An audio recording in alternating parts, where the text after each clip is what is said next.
Moreno, Oscar Moreno ng Cagayan de Oro, no? Ang chairman naman dapat nasa amin yan kasi yung usapan Oo. diba? Kami yung magpo-provide ng chairman, hindi naman nasunod Wala nga nasunod. Actually, lahat ng yung SBP right now is a bogus organization. Noli Yala, dati Diba? di ba nasa SBP rin rin? Siya pa rin yata. May ranking, Executive Director? Oo, ng SBP. Okay. Siya daw nagpapatagbo. I don't know kung siya ngayon nagpapatagbo, no? Okay. Pero ang point ng natin habang may buhay, may laban di ba?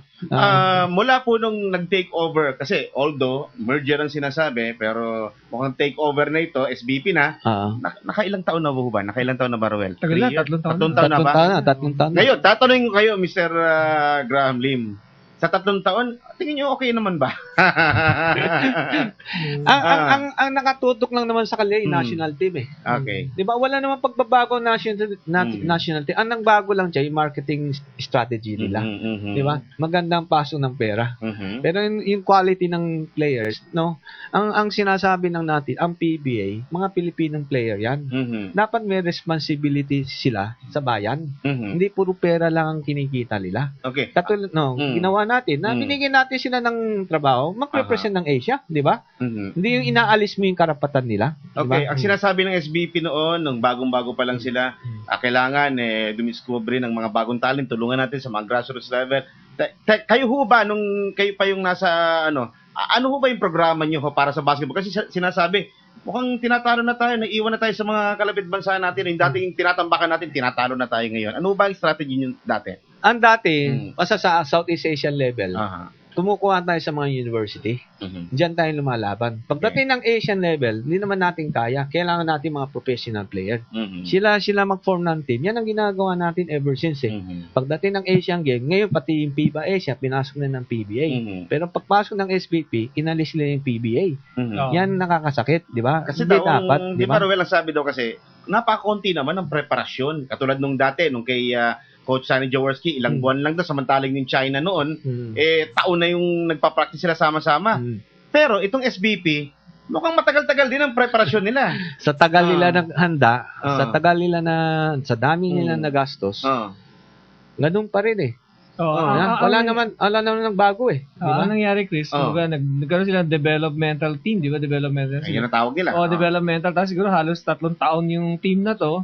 At supposedly, kaya na nila sa pinaka-elite level ng competition. Kaya nga diba, sa Asian Games na, dinala nila. Pagdating nila ng Asian Games, nalaman nila, hindi pa lang kaya. So, nagdagdag sila ng 3 PBA. At pagkatapos na nagdagdag sila ng 3 PBA, may naturalize, meron bilang, ganun pa rin, 6th place pa rin tayo. So, titingnan mo, di ba? Yung pangako nila at yung kung anong talaga nangyari. Saka yung Asian Games, maraming mga top team na wala. Katulad ng Lebanon, hindi sumali. Maraming mga malalakas na team. Wala diba? doon. Before the Asian Games, nababasa ko sa dyaryo na, they were confident na they will fall on the top 4 teams, di ba? Kasi maraming knock-back out, no? Na malalakas na team. Pero ano nangyari, di ba?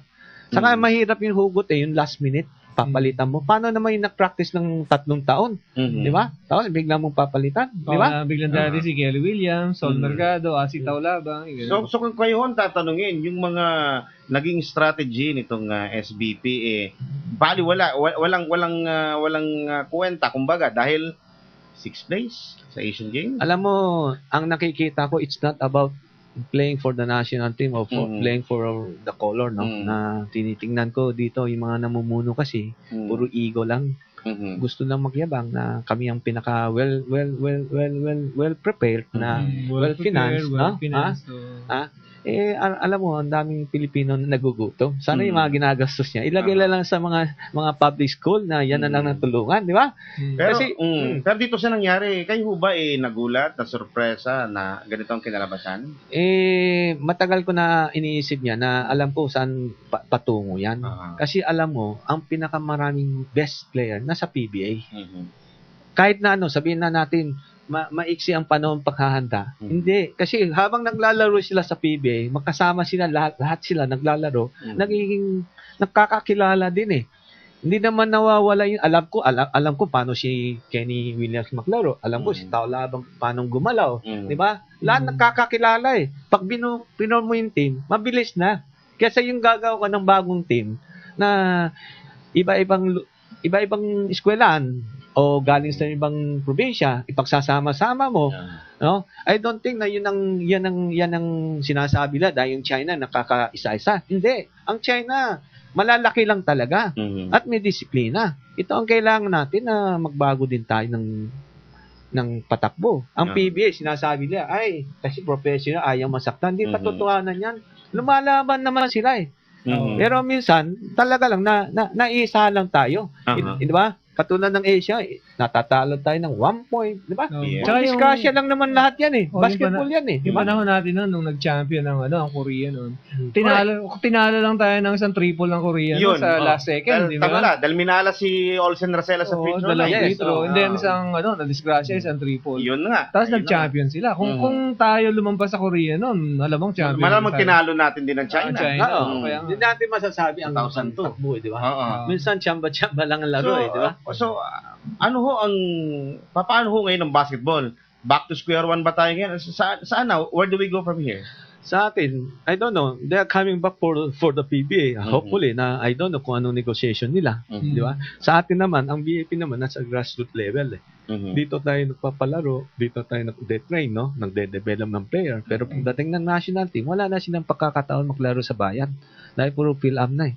Di ba? Kuha sila ng kuha sa ibang bansa. Katulad ng last year, no? May kinuha silang in-approve ng Congress, naging Pilipino agad. Diba? Ayun, walang walang si Dotit. Walang walang kahit na anong dugo. Basta. Alam naman natin, sumisweldo din siyang katakot-takot. Di ba? Hindi naman siya magpapakamatay sa Pilipino. Ang dami mga player gusto magpakamatay, bakit kailangan pa tayo kumuha ng dayuhan? Di ba? Sasabihin nila, dayuhan ako, o pinalalayas nila ako. Ngayon, kuha sila ng dayuhan. Di ba? Ang dami mga Pilipino dapat na gamitin natin. Kahit na natalo tayo, at least Pilipino. Di ba? Ayun, magandang tanong yun, Chris. Ikaw ba, kung gusto mo bang, kung limbawa, ano mas gusto mo? Mananalo ka sa basketball na meron mga dayuhan o talagang matatalo tayo na puro Pilipino tayong lalaban? So siguro, iisipin mo, ano ba importante dun para sa'yo? No? Yung pride, syempre. Di ba? Yung pride na to be a Filipino. Yes. Di ba? Katulad na noon, ang PBA, barangay yan eh. Talagang puro Pilipino ang lalaro. Kaya masaya eh. Di ba? Ngayon, ang daming foreigner eh. Di ba? After playing so many years, pag nag-retire na, wala naman dito yan eh. Di ba? Halos naman, alis na yan. Di ba? Tapos yung mga Pilipino, kawawa na, may opportunity nawawala. Di ba? Kaya ho, matanong ko, pwede nyo sagutin, pwede hindi nyo sagutin itong tanong na ito. Hindi ho ba maganda na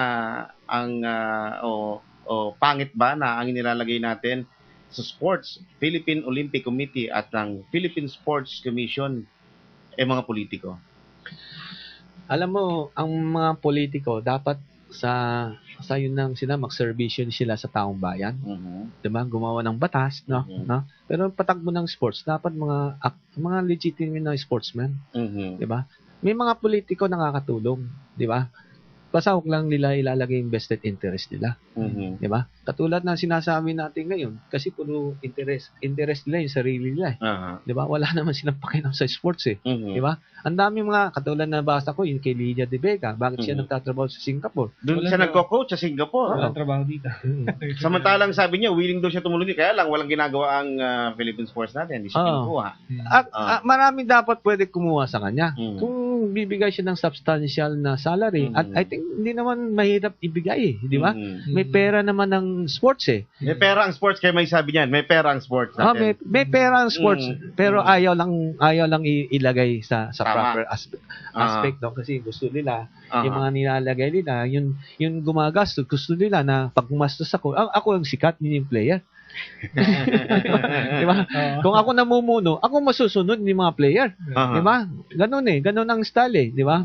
So paano na po ngayon na saan na tayo ngayon na okay, eto may SBP dito, nagkamali sila, although di pa nila inaamin na may mali kami.